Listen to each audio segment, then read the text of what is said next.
Assalamualaikum warahmatullahi wabarakatuh.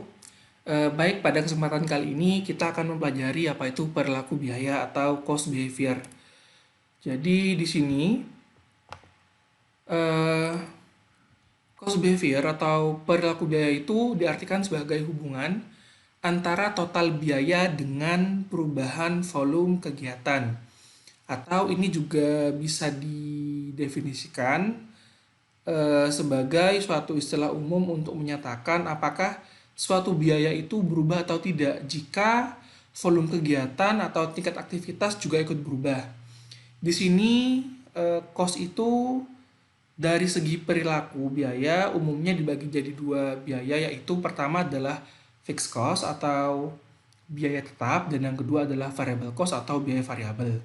Nah, kemudian fixed cost dan variable cost ini punya eh, dua jenis dua jenis biaya. Yang pertama ada committed fixed cost dan discretionary fixed cost. Untuk variable cost itu ada engineered variable cost dan discretionary variable cost.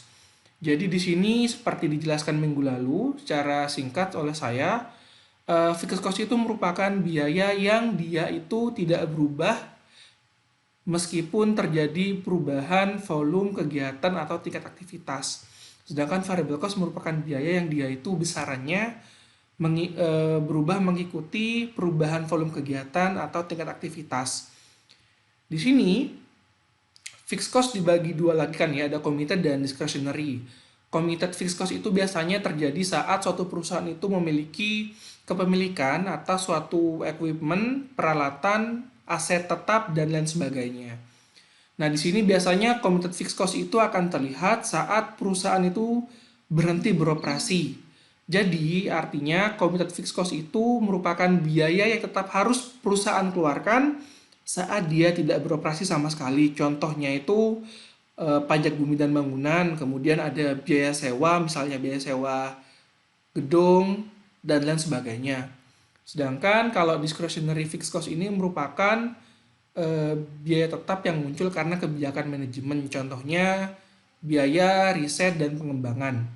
Kemudian di variable cost ini ada engineered variable cost.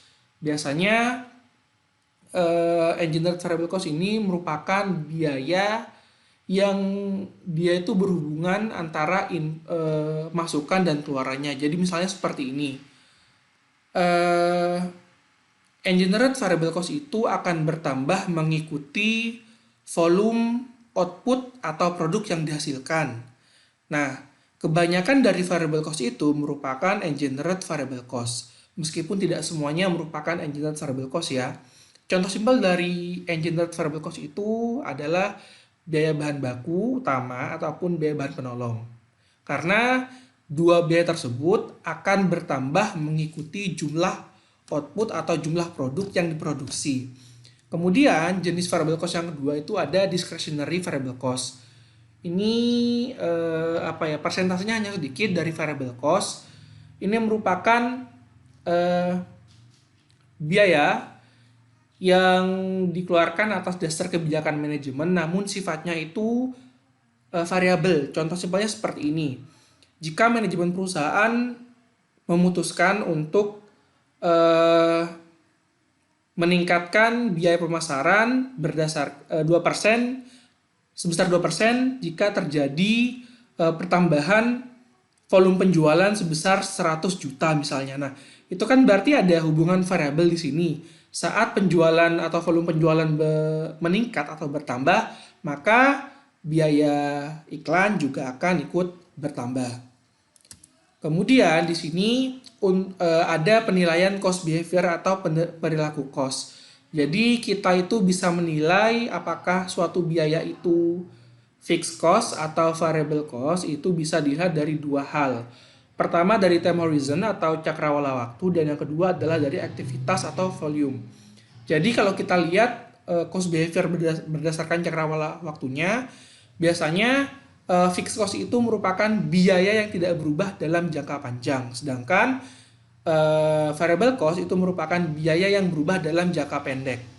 Kemudian di sini jika dilihat dari aktivitas atau volumenya, Fixed cost itu merupakan biaya yang tidak berubah walaupun aktivitas atau volume berubah. Sedangkan variable cost merupakan biaya yang berubah jika aktivitas ataupun volume berubah. Ini merupakan gambaran ini fixed cost dan variable cost. Bisa dilihat di sini ya, di gambar kiri itu ada fixed cost, ada diagram dari fixed cost atau biaya tetap. Jadi kalau kita bandingkan antara volume kegiatan di sumbu X dan biaya di sumbu Y, maka di sini berapapun volume kegiatannya, maka besaran biaya dari fixed cost ini adalah tetap. Sedangkan untuk variable cost, itu jika dilihat dari diagram antara biaya dan volume kegiatan, biasanya variable cost itu dimulai dari titik 0, makanya dia ada di titik pertemuan antara sumbu X dan sumbu Y, atau sumbu untuk biaya dan sumbu untuk volume kegiatan. Jadi dia stagnan naik gitu ya. Artinya variable cost itu akan bertambah seiring dengan besaran atau perubahan volume kegiatan. Tapi di luar dua biaya ini ada juga semi variable cost atau biaya semi variabel yang merupakan gabungan dari fixed cost dan variable cost. Nah, biaya semi variabel ini juga merupakan salah satu kelompok dari biaya jika dilihat dari perilaku biayanya. Jadi seperti saya jelaskan barusan, semi variable cost ini memiliki aspek dari biaya tetap dan biaya variabel. Karena itu gambaran grafiknya seperti ini. Jika dilihat dari sumbu X dan sumbu Y atau sumbu biaya dan sumbu volume kegiatan atau output. Jadi garisnya itu naik stagnan, linier seperti biaya variabel, tapi naiknya itu tidak pas di titik 0 atau titik pertemuan antara sumbu X dan sumbu Y atau sumbu cost dan sumbu output ya. Jadi dia ada jarak antara titik 0 di sini, ada jarak antara titik 0 dan titik dimulainya biaya semi variabel. Nah, besaran atau jarak antara titik 0 sampai dimulainya biaya semi variabel ini merupakan besaran biaya tetap. Itu merupakan elemen biaya tetapnya. Sedangkan yang naik secara linier meningkat ini merupakan aspek atau sisi dari biaya variabelnya. Jadi kalau kita ringkas pola perilaku biaya variabel itu akan berubah seiring jumlah produk. Jadi lebih banyak produk sama dengan lebih banyak biaya. Ini jika dilihat dari biaya totalnya. Sedangkan kalau biaya per unit tidak berubah sesuai dengan jumlah produk. Kemudian kalau biaya tetap itu dari biaya totalnya tidak berubah sesuai dengan jumlah produk, namun dari biaya per unit berubah berbanding terbalik dengan jumlah produk. Jadi lebih banyak produk sama dengan lebih rendah biaya per unit. Nah, di sini mungkin ada pertanyaan, apa sih tujuan dari pemisahan antara biaya variabel dan biaya tetap pada biaya semi variabel? Jadi di sini kan perusahaan itu pada umumnya diharuskan atau mungkin memang wajib atau perlu untuk memisahkan mana elemen biaya variabel dan mana elemen biaya tetap pada biaya semi variabel. Tujuannya apa? Tujuannya adalah salah satunya adalah untuk perhitungan tarif biaya overhead yang ditentukan sebelumnya dan analisis varian. Yang kedua, penyusunan anggaran fleksibel dan penyusunan analisis varian. Yang ketiga, perhitungan biaya langsung dan analisis margin kontribusi. Yang keempat, analisis titik impas dan analisis biaya volume laba. Yang kelima, analisis biaya diferensial dan komparatif. Yang keenam, untuk analisis maksimalisasi laba dan minimalisasi biaya jangka pendek. Yang ketujuh, untuk analisis anggaran modal. Dan terakhir, untuk analisis profitabilitas pemasaran berdasarkan demografi, entah itu daerah, produk, dan pelanggan. Kemudian di sini ada beberapa cara atau ada beberapa metode untuk memisahkan elemen biaya variabel dan biaya tetap pada biaya semi variabel. Ada beberapa metode sebenarnya, cuma yang saya bahas hanya 4.